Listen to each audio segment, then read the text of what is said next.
Hello guys, and welcome back to the channel. So guys, they are becoming afraid of their own shadows and they are seeing demons everywhere. So guys, with that I bring you this. Sowore Nnamdi Kanu plotted to topple Buhari, and this is according to the SSS. So again, the headline: Sowore Nnamdi Kanu plotted to topple Buhari, and this is according to the State Security Service. So now let's get into exactly what they have to say.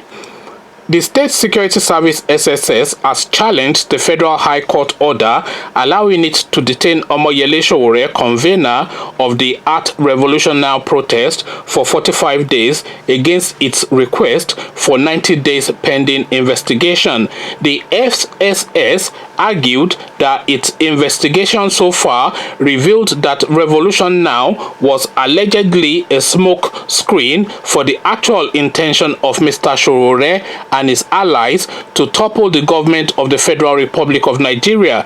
The DSS said it was engaged in a painstaking investigation of activities of Mr. Sowore, the candidate of the African Action Congress AAC in the last presidential election, in view of the quantum of evidence so far gathered, and may return to court to seek an extension of the 45 days granted by the Abuja-based court to detain him.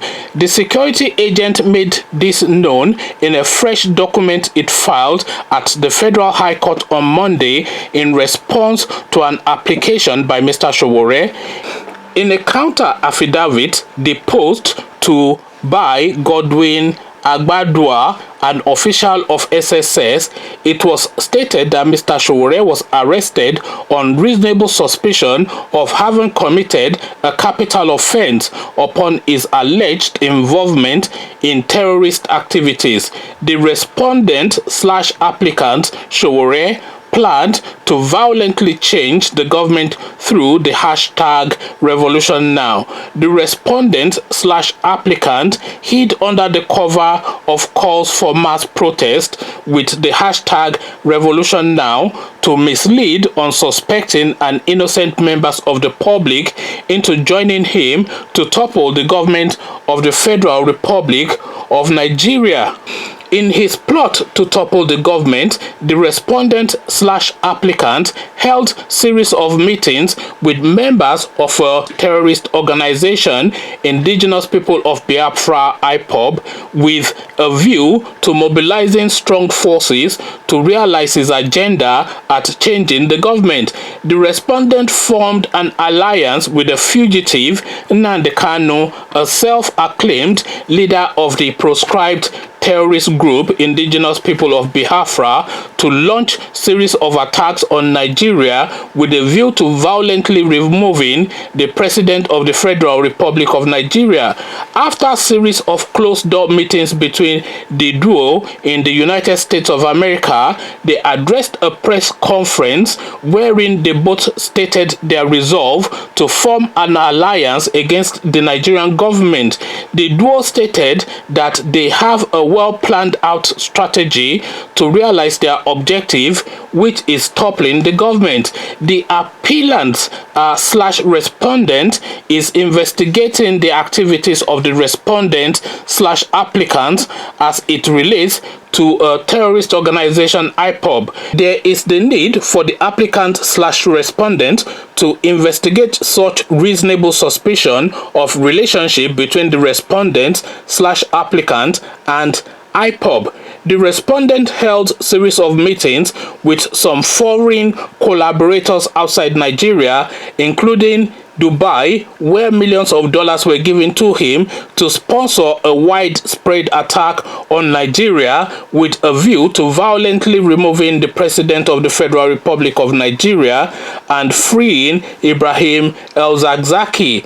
In furtherance to the plan to violently free El-Zakzaky from lawful custody, the respondent held several meetings with the proscribed terrorist organization Islamic Movement in Nigeria (IMN), where they strategized on how to carry out attacks to force the government to free El-Zakzaky. The respondent stated in one of his videos that Shiite members who were members of the proscribed terrorist group IMN were going to join forces with him in bringing down the government. The statement and the meeting of the respondent/applicant raises issue of grave suspicion of supporting a proscribed terrorist organization, IMN. The suspicions requires diligent investigation by the applicant/respondent. The planned action constitutes a threat of violence to intimidate or cause panic in members of the public as a means of effecting a political conduct.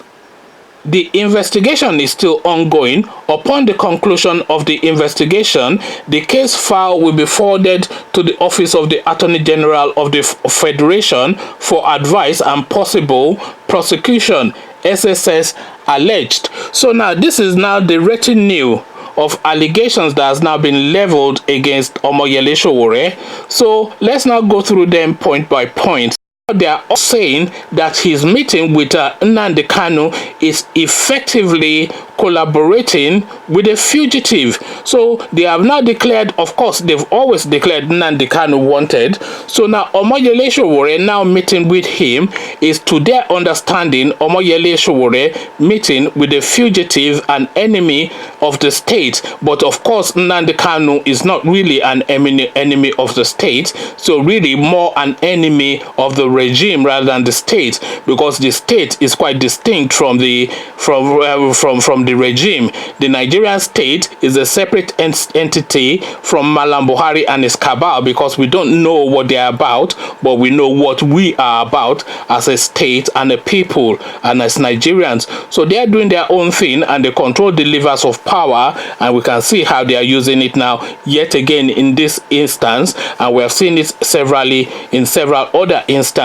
So that's the first element. So they are going to hold him down and tie him down on that, because of course he had a closed door meeting with Nnamdi Kanu, and they're going to ask him for details of what they discussed. And Omoyele Sowore, of course, even if they just discussed how to bake a cake or something, he's never going to say, he's just going to say, look, get lost, I had a meeting with somebody and that's between me and the person. I am free to meet with whoever I like. And they of course who only believe in brutality will continue to brutalize him until they get a false confession out of him, or they traumatize him to the point of no return, which is really the set play of the Malam Buhari regime. We already know this guy. We've known him from the 80s, and it's no different from how he has always been. So now that's the first element. So now they are now also now trying to align him with the Islamic movement in Nigeria, the IMN, the El-Zakzaky movement.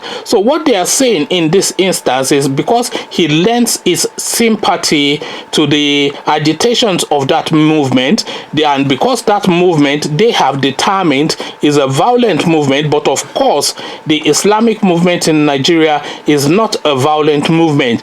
All they do is carry placards and shout and chant on the streets, and then for the privilege of that, for the bravity of having to do that, for the effrontery of what they are doing, the Malam Buhari then sends his special task force to go and just, you know, take them down. We all saw what happened, and we all know what happens, so I don't have to tell you in detail. There's plenty of videos out there. Even Amnesty International, New York Times, all of the international bodies have video clips of what the Nigerian, well, I wouldn't say the Nigerian, but the Malam Buhari especially regime is doing to these people for carrying placards. So that is a separate battle between the Sunnis and the Shiites, with Buhari, of course, being the lead Sunni guy in Nigeria as the president, and El-Zakzaky being the lead Shiite guy in Nigeria, and then they are battling it out. But unfortunately for El-Zakzaky,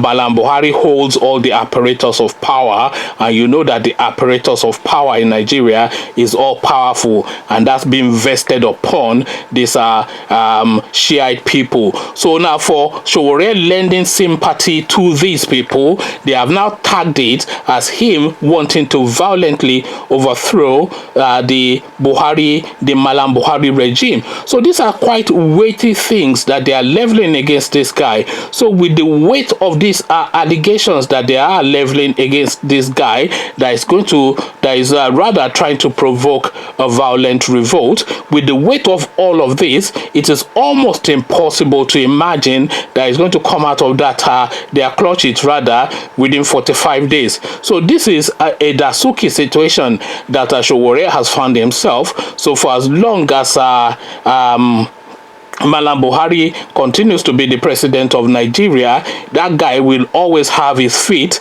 tied to a stick, chained to a stick like a monkey, and he'll be ranting and making noise, but nothing will really happen, because this is really what Buhari does. He operates outside of the law. Because if you look at the weight of all of the things that one of the key functionaries of the security apparatus of the state is weighing against this guy, it's almost impossible for any court in the land not to grant them continuing detention of this guy. Because if they are saying that this guy is posing as a national security risk, and they're saying he's agitating for a violent toppling of what they are describing as a democratically elected president, then there's no court in the land really that would then say set this person free. So this person that one of the elites security apparatus of the state as described as an enemy of the state, is almost impossible for a court to set him free. So now this is what now forebodes, this is what the tide holds for Sowore effectively. Femi Falana will go to court, they will get an injunction, they will get a judgment, they will get whatever, the usual Dasuki thing will repeat, but then these guys will ignore completely whatever the courts have to say. If the court says in their favor, all well and good, then they will celebrate that. But if the court rather says release this guy, they will just say national security, the same toga that they used in the Dasuki situation, they will use that again, and they will just hold this guy pretty much in perpetuity. So for as long as Buhari remains the president of Nigeria, I'm almost of the mind that Omoyele Sowore will be out of circulation. This is my fear, but this is not my hope, because I'm hoping against hope. But we have the antecedents, and we have the precedents, and we have all of the evidence to show that this is what is likely to happen. All of the examples are there. Dasuki, El Zakzaky, everybody and anybody. There are countless names in their gulags that they have all rounded up for having an opinion that is not in their favor. So, conversations in the comment section is what I am inviting. What fate do you think will befall Omoyele Sowore is what I am asking you to come and discuss with me. But before you come have this conversation with me, click on that red subscribe button so it turns gray. The bell button notifies you every time I drop a new video. Then come let me know what your thoughts are about this goings on in our country in the comment section. So I'll leave you here, carry on with you in the comment section, but here I say peace.